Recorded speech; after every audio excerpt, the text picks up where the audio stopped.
There's no feeling more intense than starting over. If you deleted your homework the day before it was due, as I have, or if you left your wallet at home and you have to go back after spending an hour in the commute. If you won some money at the casino and then put all your winnings on red but it came up black. If you got your best shirt dry cleaned before a wedding and then immediately dropped food on it. If you won an argument with a friend and then later discovered that they just returned to their original view. Starting over is harder than starting up. If you're not ready for that, like if you've already had a bad day, then what you're about to go through might be too much. Feel free to go away and come back. I'll be here. Alright, thanks for coming with me on this trip. I'll understand if you have to take a break at any point. Just find a safe place to stop and quit the game. Don't worry, I'll save your progress, always, even your mistakes. This game is a homage to a free game that came out in 2002, titled Sexy Hiking. The author of that game was Jazzuo, a mysterious Czech designer who was known at the time as the father of B games. And B games are rough assemblages of found objects. Designers slap them together very quickly and freely, and they're often too rough and unfriendly to gain much of a following. They're built more for the joy of building them than as polished products. In a certain way, Sexy Hiking is the perfect embodiment of a B game. It's built almost entirely out of found and recycled parts, and it's one of the most unusual and unfriendly games of its time. In it, your task is simply to drag yourself up a mountain with a hammer. That act of climbing, in the digital world or in real life, has certain essential properties that give the game its flavor. No amount of forward progress is guaranteed. Some cliffs are too sheer or too slippery, and the player is constantly, unremittingly in danger of falling and losing everything. Anyway, when you start Sexy Hiking, you're standing next to this dead tree that blocks the way to the entire rest of the game. It might take you an hour to get over that tree, and a lot of people never got past it. You prod and you poke at it, exploring the limits of your reach and your strength, trying to find a way up and over. And there's a sense of truth in that lack of compromise. Most obstacles in video game worlds are fake. You can be completely confident in your ability to get through them once you have the correct method or the correct equipment or just by spending enough time. In that sense, every pixelated obstacle in Sexy Hiking is real. The obstacles in Sexy Hiking are unyielding, and that makes the game uniquely frustrating. But I'm not sure Jazzuo intended to make a frustrating game. The frustration is just essential to the act of climbing, and it's authentic to the process of building a game about climbing. A funny thing happened to me as I was building this mountain.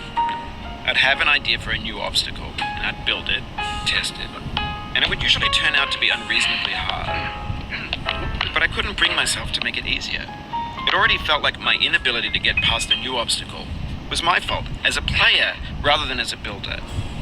Imaginary mountains build themselves from our efforts to climb them, and it's our repeated attempts to reach the summit that turns those mountains into something real. When you're building a video game world, you're building with ideas, and that can be like working with quickset cement.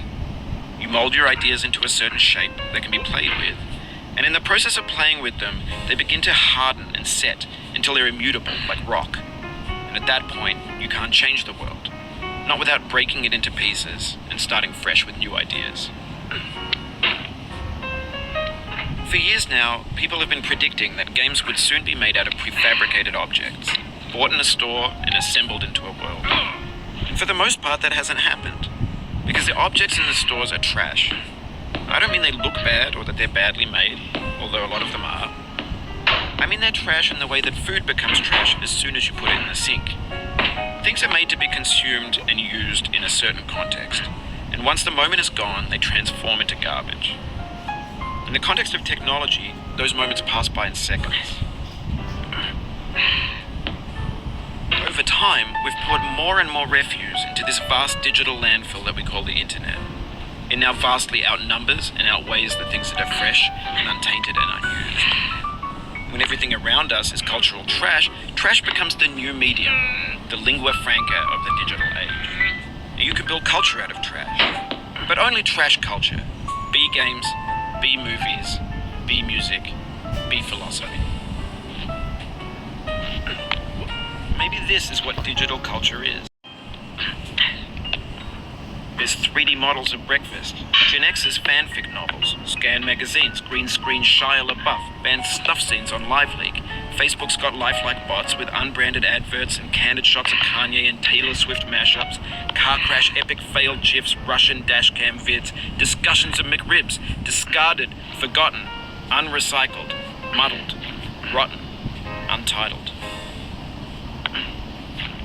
Everything's fresh for about 6 seconds, until some newer thing beckons, and we hit refresh. And there's years of persevering, disappearing into the pile, out of style, out of sight.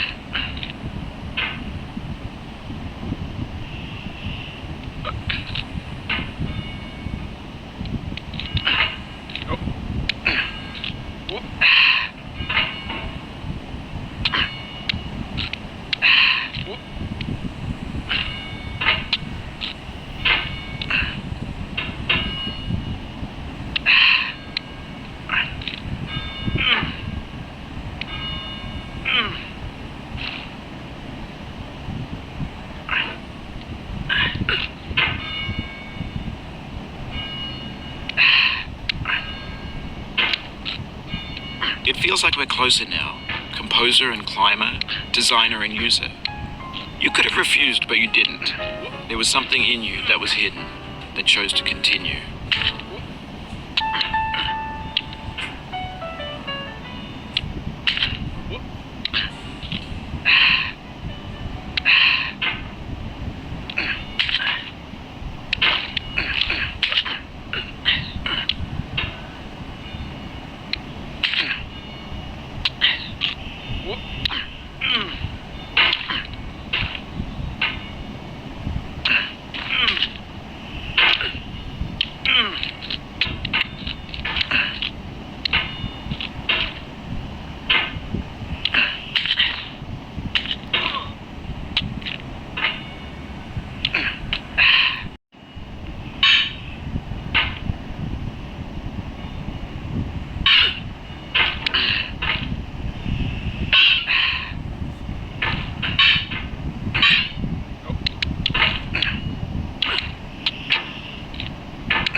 It means a lot to me that you've come this far, endured this much. Every wisecrack, every insensitivity, every setback you've forgiven me is a kingly gift that you've given me.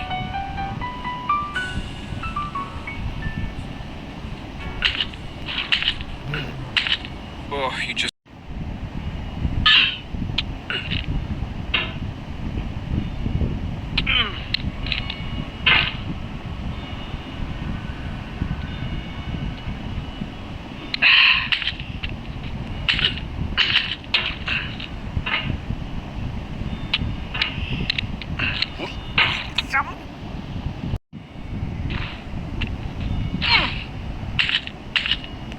Oof, sorry about that.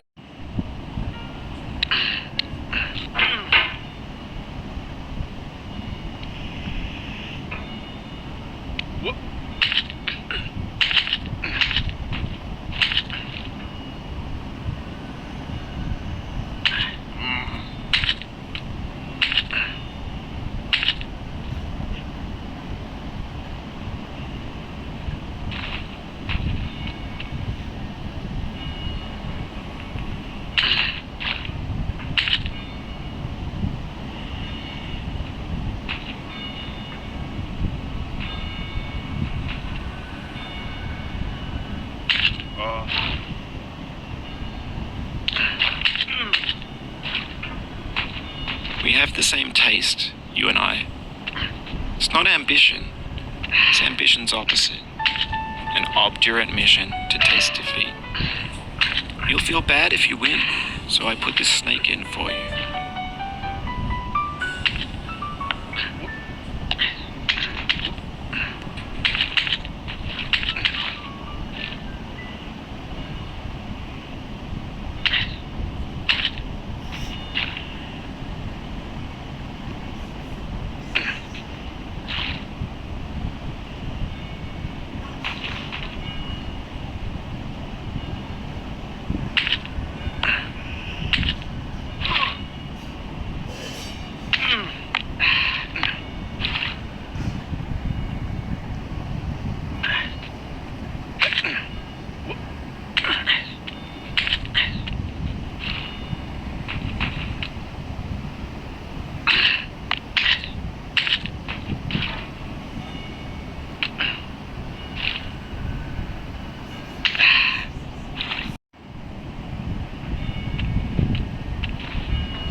Have you thought about who you are in this? Are you the man in the pot, Diogenes? Are you his hand? Are you the top of his hammer? I think not. Where your hand moves, the hammer may not follow, nor the man, nor the man's hand. In this you're his will, his intent, the embodied resolve in his uphill ascent.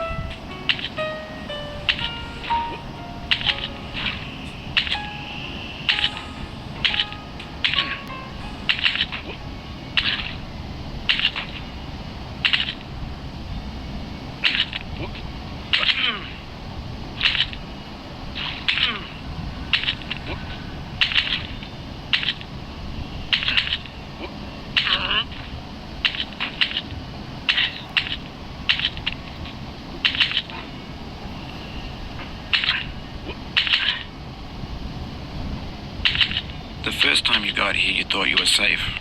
A base camp for reaching the summit. That's how it seemed on its face the first time. But your face can fall fast when you plummet.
church and the rectory, the living room and the factory, the playground, the construction site, the granite rocks and the lakeside. You've learned to hike. There's no way left to go but up, and in a moment I'll shut up. But let me say, I'm glad you came.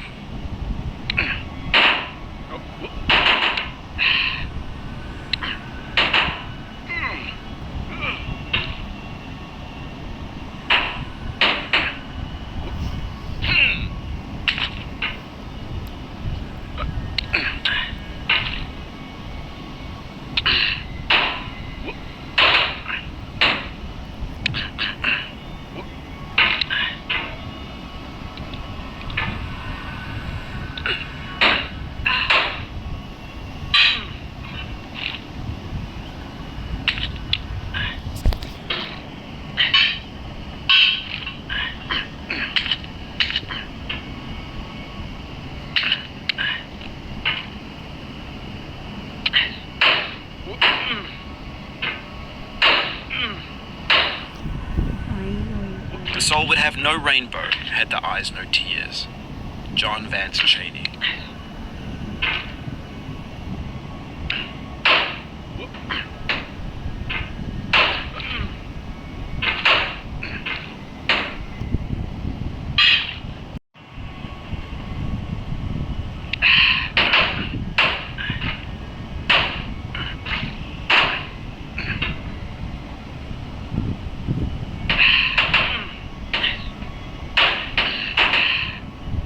The pain I feel now is the...